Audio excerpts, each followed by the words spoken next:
Selamat pagi semuanya. Gimana nih teman-teman kabarnya? Semoga teman-teman baik-baik saja ya. Hari ini hari Senin nih, apalagi kalau bukan grooming. Untuk yang cowok jangan lupa cukur rambut, kumis, dan jambangnya ya. Untuk teman-teman cewek, jangan lupa untuk selalu touch up makeup setiap saat. Nah, selanjutnya mari kita saksikan briefing pagi yang akan dibawakan Bapak Joko selaku GM Service. Selamat menyaksikan.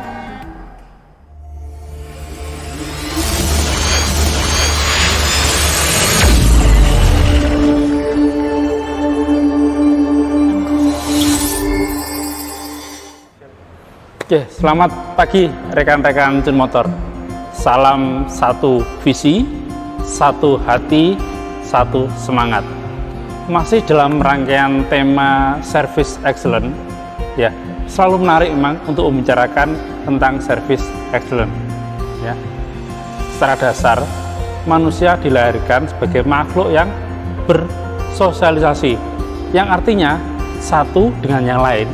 Ya, satu dengan yang lain itu saling memberikan dan juga saling menerima, ya, saling memberikan dan saling menerima sesuai yang dibutuhkan. Nah, dalam proses memberikan dan menerima, supaya terjadi ikatan, ya, dari ikatan yang baik, dari hubungan yang erat, ya, makanya muncul sesuatu yang dinamakan atau sesuatu yang dibutuhkan yang sering kita sebut sebagai service excellent. Secara definisi, ya, ketika kita mendapatkan suatu pertanyaan, ya, ketika ada orang bertanya, apa sih service excellent? Spontan, sederhana, kita seringkali menjawab, seringkali kita katakan bahwa service excellent adalah memberikan, ya, kita memberikan sesuatu pelayanan yang lebih dari apa yang diharapkan oleh konsumen. Ya, kita memberikan sesuatu yang lebih kepada konsumen. Tapi nah, terus bagaimana? Apakah kita tahu kebutuhan konsumen?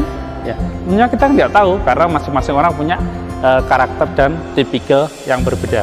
Yang mana artinya kita perlu memahami, kita perlu mengetahui, kita perlu mengenali konsumen kita.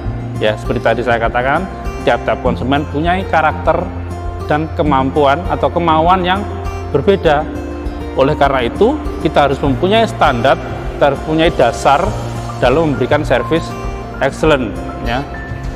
Service excellent, ya, untuk mencapai standar itu harus kita mulai dari diri kita sendiri. Standar layanan ini pun, ya, tidak serta-merta, tidak begitu langsung bisa kita gunakan, ya. Perlu proses, perlu analisa, perlu kita trial supaya paling tidak mendekati angka maksimal sesuai kebutuhan konsumen, ya. Setelah kita coba, kita trial, akhirnya kan kita ketemu pakem standar nih, ya. Setelah ketemu pakem standar, ya, tentunya juga masih butuh proses juga untuk mencapai standar yang kita harapkan. Nah, di sini ada beberapa unsur, ya, yang bisa kita gunakan dalam unsur pokok, ya, yang kita bisa gunakan dalam menjalankan service excellent. Yang pertama adalah attitude atau sikap. Ya, ini tentunya erat kaitannya dengan cara dan juga sikap hati yang benar saat kita menghadapi dan melayani konsumen. Kemudian yang kedua, ya, adalah ability. Di sini ability maksudnya adalah kemampuan kerja yang baik untuk menangani konsumen. Bagaimana kita bisa melakukan komunikasi, ya, yang baik sehingga saling memahami apa yang dimaksud oleh konsumen, sehingga kita bisa memberikan apa yang menjadi kebutuhan konsumen. Kemudian yang ketiga adalah attention atau perhatian, ya.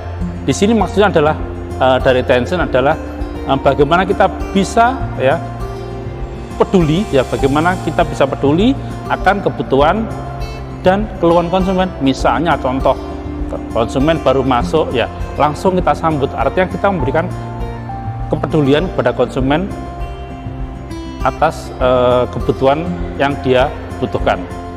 Yang berikutnya adalah appearance, ya, atau tampilan, ya. Melalui penampilan yang menarik, ya, itu mencerminkan kualitas dan kredibilitas dari sebuah layanan. Tentunya akan berbeda rasanya kalau kita dilayani seseorang dengan penampilan yang, ya, apa adanya, apalagi kalau kita masuk ke warung dengan apa ya, yang berjualan cukup pakai daster. Beda dengan ketika kita masuk ke restoran di mana semua udah berpenampilan rapi, wajah penuh dengan make up. Nah, ini akan rasanya juga berbeda. Ya, itu bisa kita rasakan. Kemudian yang berikutnya, yang kelima ya, adalah accountability. Ya, accountability di sini adalah merupakan bentuk tanggung jawab ya, yang diberikan kepada konsumen guna mengatasi keluhan, mengatasi ketidakpuasan atau masalah lain yang timbul ya. Di sini bagaimana bentuk kita melakukan recovery, yang kita bertanggung jawab atas proses penyelesaian dari keluhan yang dirasakan oleh konsumen ya. Yang keenam, nah atau yang berikutnya adalah action atau tindakan real ya, di mana dengan melakukan tindakan nyata, tindakan real ya.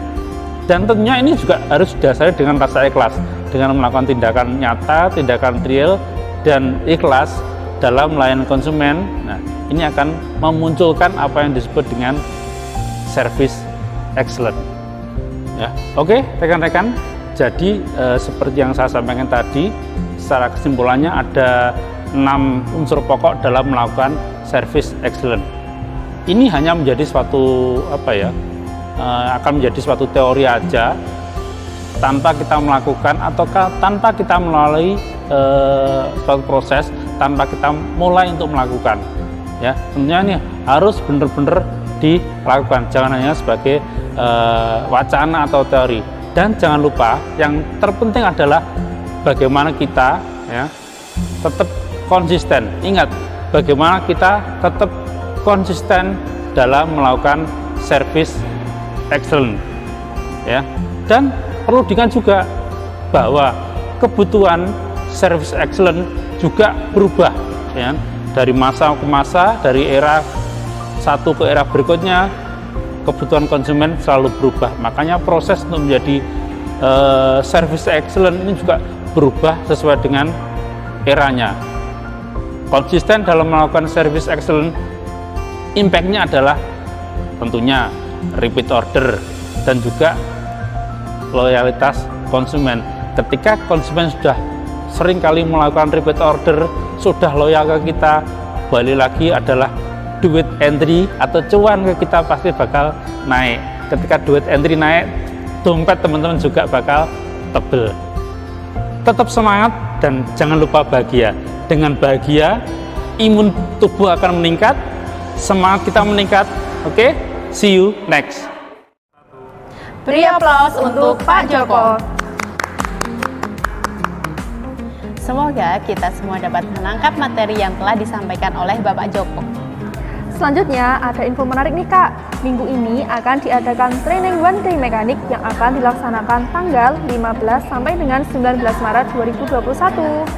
Nah, selanjutnya untuk teman-teman jangan lupa menginformasikan kepada konsumen jika STNK bisa dicek melalui www.junmoto.co.id.